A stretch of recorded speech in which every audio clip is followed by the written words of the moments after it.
met hierdie pragtige orgelspel deur Gerard Temming van die opstanningslied hoor jy die Paasfees klokke, groet ek vanoggend vir julle geliefdes met die woorde van 1 Petrus 1 vers 2. Uitverkorenes van God, julle wat deur God afgesonder is en deur die bloed van Jesus Christus besprinkel is, mag daar vir julle genade en oorvloed wees van ons Here. Amen. Graag sê ek vir jou baie hartlik welkom by hierdie oggenddiens, die eerste Sondag na die opstanding wat ons laas Sondag gevier het. So ons sê ons is nou in die tyd van Pasen, waar ons oor die werklikheid van hierdie opstandingsboodskap van Jesus Christus wat met sy opstanding ook vir ons 'n nuwe lewe, 'n nuwe hoop gebring het, waar dit in die sentrum van ons oordeenking staan. Mag dit dan nou ook so wees dat vanoggend se erediens ook vir jou bemoedig en versterk, dat jy ook beleef hoe hierdie opstandingsboodskap ook deel van jou hele lewe is en ook vir jou help om jou lewe daarvolgens ook te lewe. Ons gebruik is tog om al ons verjaarsdagmense geluk te sê, wil dit graag doen. Baie hartlik geluk aan elkeen van julle wat vandag verjaar, ook diegene wat gedurende die week verjaar. Mag dit vir jou 'n baie mooi dag wees, baie geseënde lewensjaar. Natuurlik ook almal wat hulle huweliksherdenkings vier, ja, ook vir julle wens ons hartlik geluk. Ja, hierdie grendeltyd maak dat 'n mens nou baie in mekaar se teenwoordigheid is, nê? Ek vertrou dit is ook vir julle in julle huwelik 'n baie geseënde en 'n mooi tyd. Kom ons word net so 'n paar oomblikke stil. Here Jesus Christus, ons loof U, die een vir wie die graf nie gevange kon hou nie. Ons loof U en ons aanbid U omdat U sterker is as die duiwel en die dood. Dankie Here, dankie dat ons daarom kan weet dat ons werklik vir niks hoef bang te wees nie. Want U lewe en U is met ons al die dae van ons lewe, totdat U ons uit ons dood sal opwek. Amen. Ons sing nou saam daardie pragtige vonklied nommer 5, Vreugde, vreugde.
Voordat ons verder gaan met hierdie erediens, is daar iemand aan wie ek julle graag wil voorstel, maar nou wil ek in die besonder die kinders se aandag hê. So kinders, kom nader, kom kyk, hier is iemand aan wie ek julle wil voorstel. Iemand wat eintlik lankal met ons is, maar wat homself nou eers aan ons voorstel.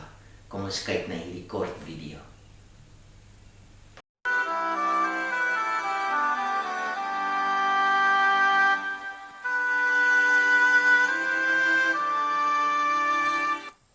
Hi alle maatjies van die Vredendal gemeente. My naam is die Kerkmeis. Julle het dalk van my gehoor, of dalk was daar al van julle wat my gesien het, en gelukkig nie daaroor gepraat het nie, want anders het die koster dalk 'n plan met my gemaak. Maar ek bly al jare en jare hier in die kloktoring by die Vredendal gemeente. En is dit nou nie 'n lekker huisie waar ek bly nie? Julle kan eendag almal vir my kom kuier. Maar dis bietjie nou en beknop hier, maar vir my is dit net reg. Maats, die rede hoekom ek vandag vir julle 'n videoetjie stuur, hier gebeur snaakse dinge die afgelope tyd in ons gemeente. En ek het geweet, julle as maats is die slimste van almal in die gemeente. Hierdie klomp ou oomies en tannies wat altyd dink hulle weet alles. Ek het al deur die jare gesien. Die kinders is die slimste in hierdie gemeente. Maar ek het nou julle hulp so bietjie nodig. Sal julle my help? Ag, ek is so bly. Julle moet vir my skryf, of julle moet vir my briefies teken as jy nog nie kan skryf nie. Of julle kan vir die dominee miskien 'n WhatsApp stuur, want ek hoor hulle praat heeltyd van WhatsApp boodskappe, van groepe, ek weet nie wat nie.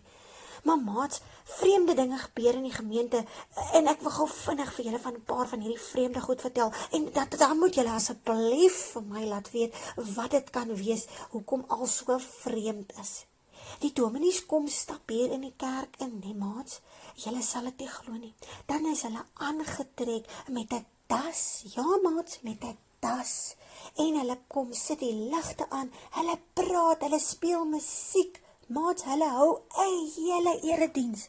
En nou, hoorie maats, dan is hier nie een enkele mens in die kerk nie.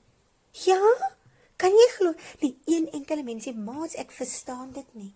Verder maats, my gunsteling instrument is die orgel, maar die orgel tannie kom ook nie meer nie. En nou hoor ek nooit meer die klanke van my gunsteling instrument nie. Maatjies, ek het nie 'n horlosie wat ek om my arm dra nie, want ek het 'n groot horlosie bo my kop. Ek hardloop so op teen die kloktoring, en dan kyk ek hoe laat dit is, of ek luister fyn met my groot muisore. Hoeveel keer slaan die klok, dan weet ek presies hoe laat dit is. Maar die laaste tyd wil die klok ook nie meer lui nie. Ek weet nie hoekom nie. Die tannie of die oom wat al die tyd gekom het om die klok te kom stel, dis ander voetstappe wat nou kom. Dit klink anders. Maats, en as ek hier van bo uit my kloktoring die hele Vredendal so beloer, dis 'n baie mooi uitsig wat ek het, dan is die strate doodstil. Hier ry nie karre nie, en die klokkie mense om hierdie fontein voor die kerk nie, en dit is baie vreemd, want daar's altyd 'n klomp mense wat raas en beklei, veral met dae soos albei, en dit het selfs nie eers hierdie keer gebeur nie.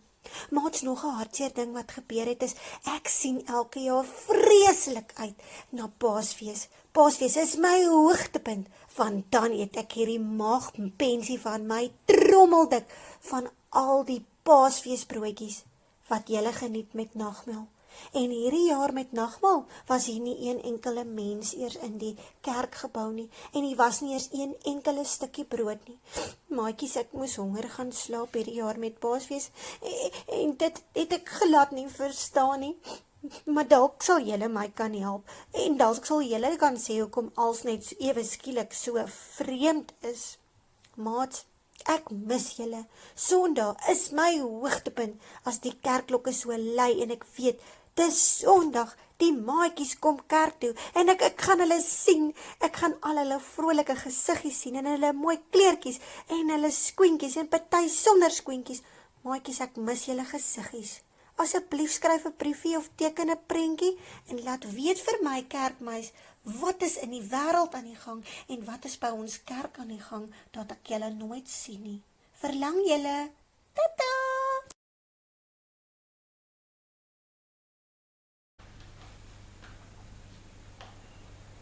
Baie dankie kerkmuis, dit was nou so lekker om jou te leer ken. Ag, en ek is so jammer, jy kan nou nie deel wees van hierdie erediens nie, waar ons dan nou sulke pragtige orgelmusiek aan die begin van die diens gehoor het nie. Maar maat, ek wil nou vir julle ook vra, kerkmuis het nou gevra, skryf asseblief vir hom ietsie. Doen dit asseblief en stuur dit via WhatsApp vir my of vir Dominee Anton. So ons weet, ons sal verseker sorg dat dit by kerkmuis uitkom. So, vat jou pen of skryf jou boodskapie sommer self en stuur dit aan een van ons. Vra vir mamma of vir pappa om vir jou daarmee te help. Ons gaan dan nou oor na die boodskap van hierdie dag en die woord word dan vir ons verkondig vanuit 1 Petrus hoofstuk 1 en ons lees daar vanaf vers 1 tot by vers 9. Maar ons word net eers stil voor die Here en vra vir sy seën op die lees en die oordeenking van hierdie woord. Here, baie, baie dankie dat ons weer vandag op hierdie manier kan saam lees, u woord kan lees, daarna kan luister. O Here, en dat ons ook vir u kan vra om daardie woord regtig in ons harte in te neem, deel te maak van ons hele lewe, sodat ons, as ons wegstap van die erediens, inderdaad 'n getuienis het van ons ontmoeting met u deur u woord. Ja, maak ons harte en ons verstand ontvanklik vir wat u met ons wil deel. Dit vra ons in ons Here Jesus se naam. Amen. Ons lees dan 1 Petrus 1 vanaf vers 1. Van Petrus, 'n apostel van Jesus Christus, aan die uitverkorenes van God, vreemdelinge in die wêreld, wat verspreid woon in die provinsies Pontus, Galasië, Kappadosië, Asië en Bitinië. Soos God die Vader dit vooraf bestem het, het hy julle uitverkies en deur die Gees afgesonder om aan hom gehoorsaam te wees en besprinkel te word met die bloed van Jesus Christus. Mag daar vir julle genade en vrede in oorvloed wees. Aan God die Vader van ons Here Jesus Christus kom al die lof toe. In sy groot ontferming het hy ons die nuwe lewe geskenk deur die opstanding van Jesus Christus uit die dood. Nou het ons 'n lewende hoop op die onverganklike, onbesmette en onverwelklike erfenis wat in die hemel ook vir julle in bewaring gehou word. En omdat julle glo, word julle ook deur die krag van God veilig bewaar vir die saligheid wat reeds gereed is om aan die einde van die tyd geopenbaar te word. Verheug julle hieroor, selfs al is dit nodig, dat julle 'n kort tydjie bedroef gemaak word deur allerhande beproewings, sodat die egtheid van julle geloof getoets kan word. Julle geloof is baie kosbaarder as goud wat vergaan. Selfs die suiwerheid van goud word met vuur getoets en die egtheid van julle geloof moet ook getoets word, sodat dit lof en heerlikheid en eer waardig mag wees by die wederkoms van Jesus Christus. Hom het julle lief, al het julle hom nie gesien nie. Deur in hom te glo, al sien julle hom nie nou nie, het julle reeds deel aan die saligheid wat die einddoel van julle geloof is. En dit vervul julle met 'n onuitspreeklike en heerlike blydskap. Ons lees tot sover uit die woord van die Here uit 1 Petrus hoofstuk 1. Die begrip nuwe normaal is iets wat ons die afgelope tyd miskien meermale al van gehoor het. Ek self het al meer kere van die begrip nuwe normaal verneem.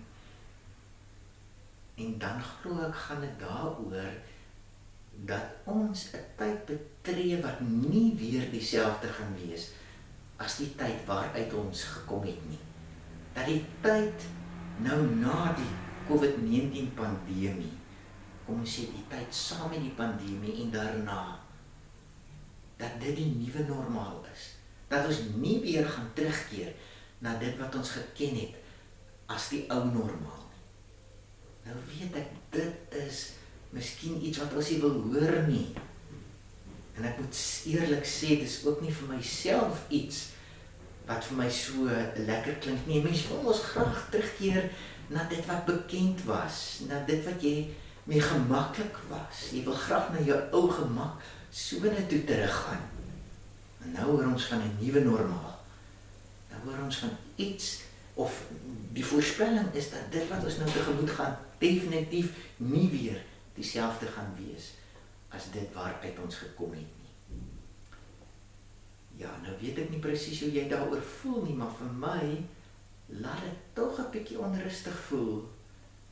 Laat dit my tog so 'n bietjie angstig raak, want wat moet ons nou te wagte wees? Gaan ek hierdie normaal kan baas raak? Sal ek dit kan hanteer? Ja, soos ek by vorige geleentheid gesê het, weet ons nooit wat die toekoms gaan inhou nie. Maar nou lyk dit vir ons asof ons toekoms so amper iets donkers vir ons inhou. Hoe dit ook al sy, daar lê vir ons 'n nuwe tyd voor. Iets niets en ons weet nie presies wat dit gaan wees nie. Ons weet nie hoe ons dit gaan beleef nie, of hoe ons dit gaan hanteer nie. Dat ons egter nie bang behoort te wees nie. En angstig oor hoe ons dit gaan hanteer nie. Dit dink ek moet ons duidelik vir mekaar sê. Want mense wat in die opstanding van die Here Jesus Christus glo, paasmense, hoef mos nooit bang te wees nie vir dit wat nuut is of dit wat anders is nie. Want na die opstanding van ons Here Jesus Christus uit die dood was alles anders. Na die opstanding het dinge nie maar net weer na normaal teruggekeer nie. Dit het Jesus se disippels ook gou agtergekom. Ek lees in die week Johannes 21 hoe hulle maar weer teruggekeer het om te gaan visvang. En Jesus dan nou op die strand vir hulle inwag. Eintlik maar net om vir hulle te sê, my disippels, dinge is nou anders. Dinge het nuut geword. Julle het nuut geword. Daar lê nou vir julle 'n nuwe toekoms voor.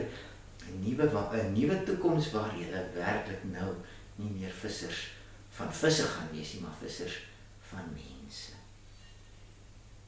Ja, ek dink ons kan eerlik weet dat Pasen nie daarop afgestem was om dinge na normaal te laat terugkeer nie. Dit het ten doel gehad en dit het steeds ten doel om alles nuut te maak en om vir ons 'n lewende hoop te gee.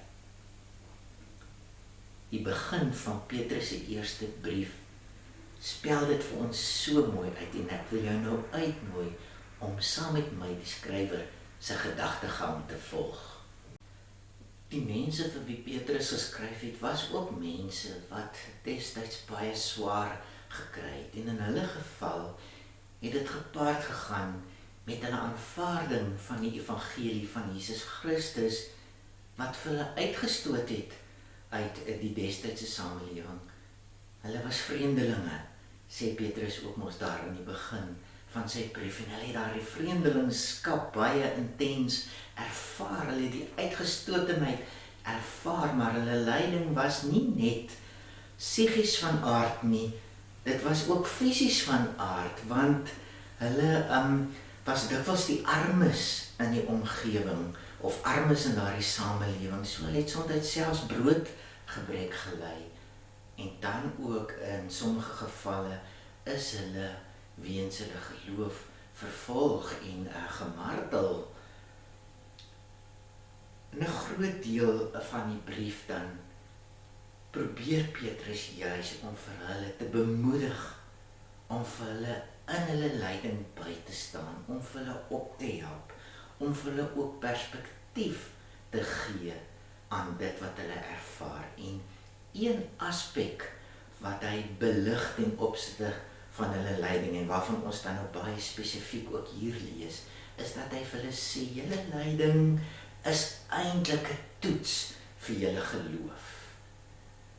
Nou het ek nou die dag 'n wonderlike gesprek met een van ons gemeentelede gehad en het hy dit vir my so mooi ook bevestig. Het hy vir my gesê, hy weet hierdie COVID-19 pandemie het ook ten doel om ons geloof te toets, maar nie net te toets nie, om dit ook te brei, om ons sterker, taaier te maak in ons geloofslewe. En dit was vir my so 'n pragtige belydenis wat ek ten volle ook mee my wil vereenselwig. Ja, dit wils beleef ons dit so, dat moeiliker dinge op ons lewenspad is nie om ons te breek nie, nie om ons geloof te breek nie om ons as mens te breek nie, maar om ons te brei, om ons sterker te maak in ons geloof.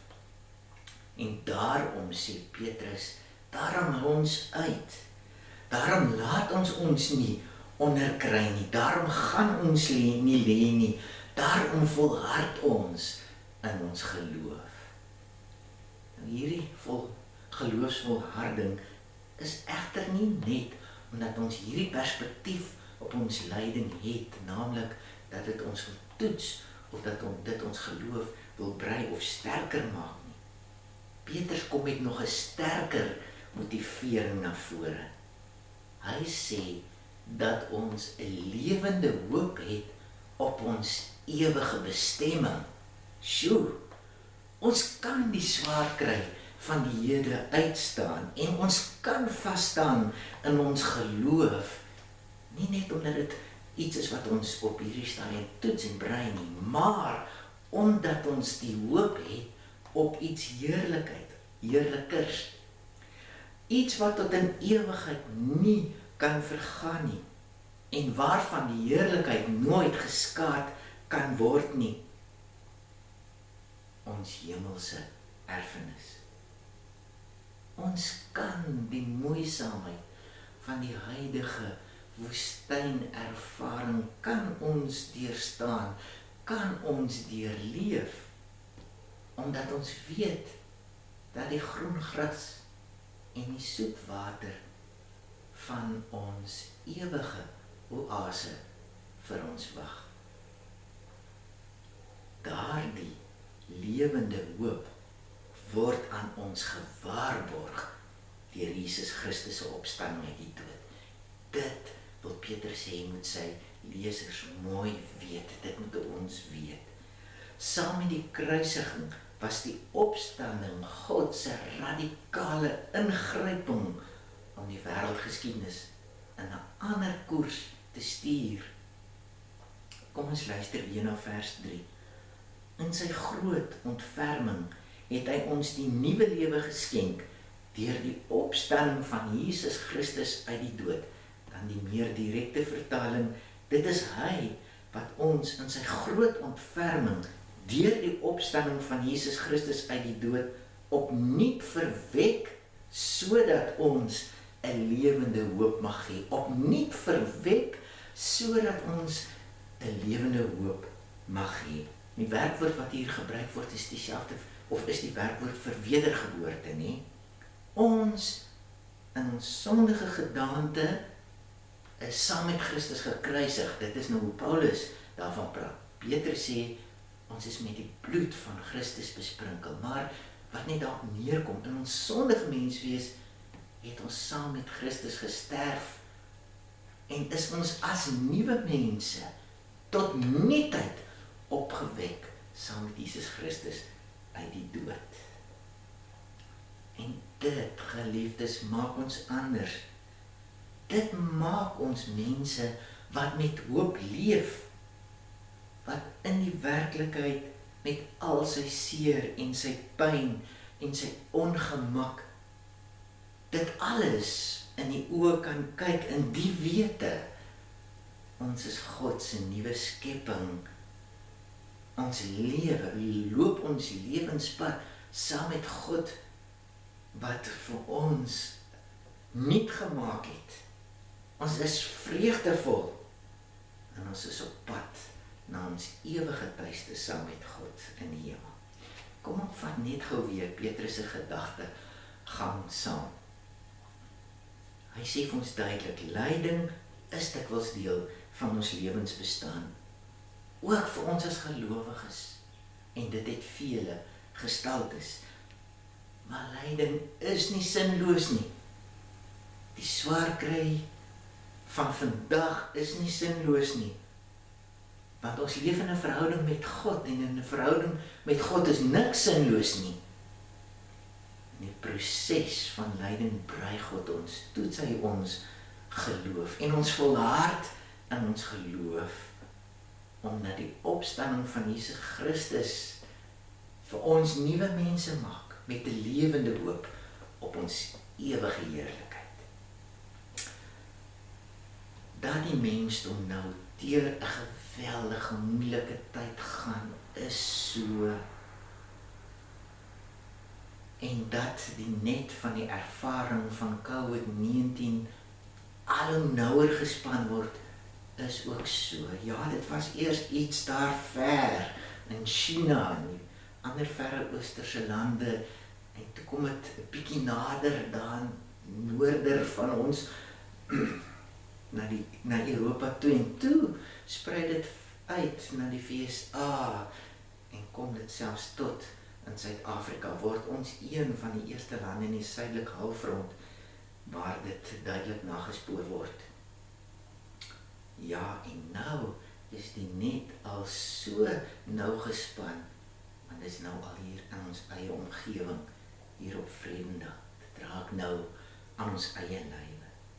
Ja, en ons weet nie wat die uiteinde gaan wees nie.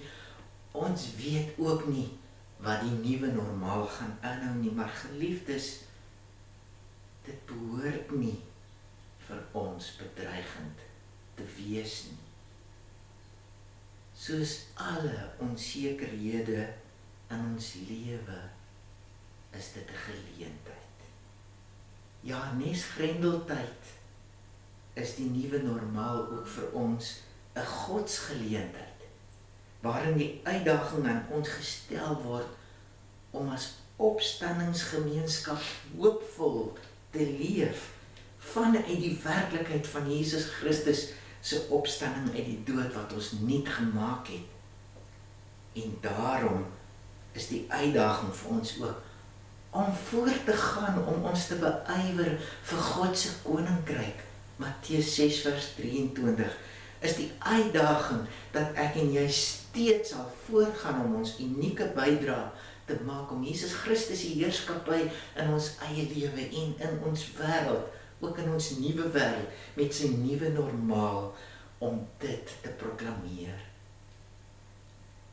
Ek en jy is mense van die opstanding. Ons is nuwe mense met 'n lewende hoop. Laat ons dit nie een oomblik vergeet nie. En laat ons daaruit lewe. Kom ons bid saam. Here Jesus Christus, o Here, U is ons lewende Here. U het opgestaan uit die dood en U maak van ons nuwe mense. Deur die Gees se werking in ons, mense met 'n lewende hoop op die ewige heerlikheid, maar daarom ook mense wat hoopvol in die hier en nou leef. En is my gebed, asseblief Here, doen dit met my, doen dit met my broers en met my susters in die gemeente, doen dit met al U gelowiges op hierdie aarde, in hierdie wêreld, dat ons hoopvol sal wees, met hoop sal leef, dat ons bydra sal bly maak as koninkryksmense, mense wat 'n verskil leef mense wat aan ander kom raak met die werklikheid van u liefde. En dit is maar net wat ons weer vandag vir u kan vra. Ja, Here, ons weet, ons bevind ons nog in die midde van hierdie krisis. Ons weet nie wat die uitwerking daarvan in Suid-Afrika gaan wees nie. Ons is dankbaar dat dit nog nie krisisafmetings aanneem nie. En ons bid steeds, bewaar ons daarvan.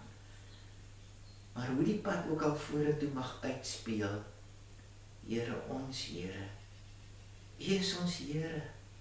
Ons leef saam met U. Ons leef met U lig in ons lewens elke dag. En ons bid vir die groter wêreld waarin ons bevind, daar waar dit krisisafmetings aanneem. En ons bid, ag Here, wees daar. En dra almal deur hierdie tyd. Ag en ja, Here, laat die krag van die evangelie boodskap in hierdie tyd wyd uitgaan en mense al hoe nader aan U bring. Dit bid ons in ons Here Jesus Christus se naam. Amen.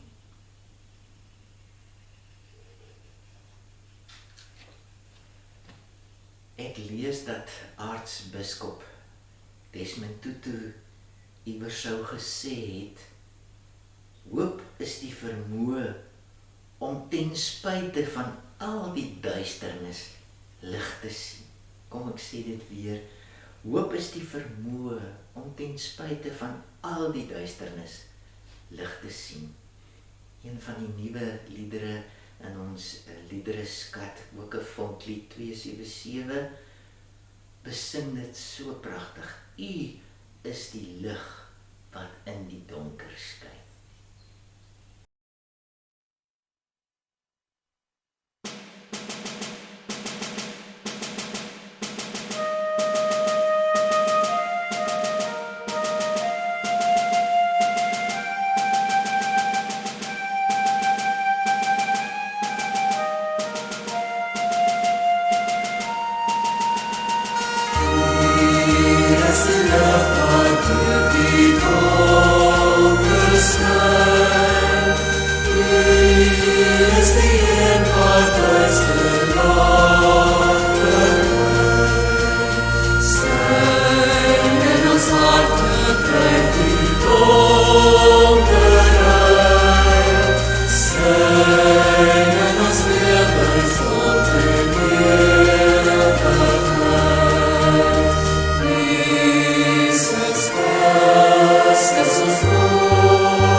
Mag die Here Jesus Christus, God ons Vader en die Heilige Gees vir jou diep bewus maak van sy teenwoordigheid in jou lewe hier en nou. Mag hy jou met hoop vul, omdat jy weet, jy het 'n ewige bestemming in jou hemelse erfenis by hom. Ontvang nou sy seën en stap ook hier vandaan in sy vrede.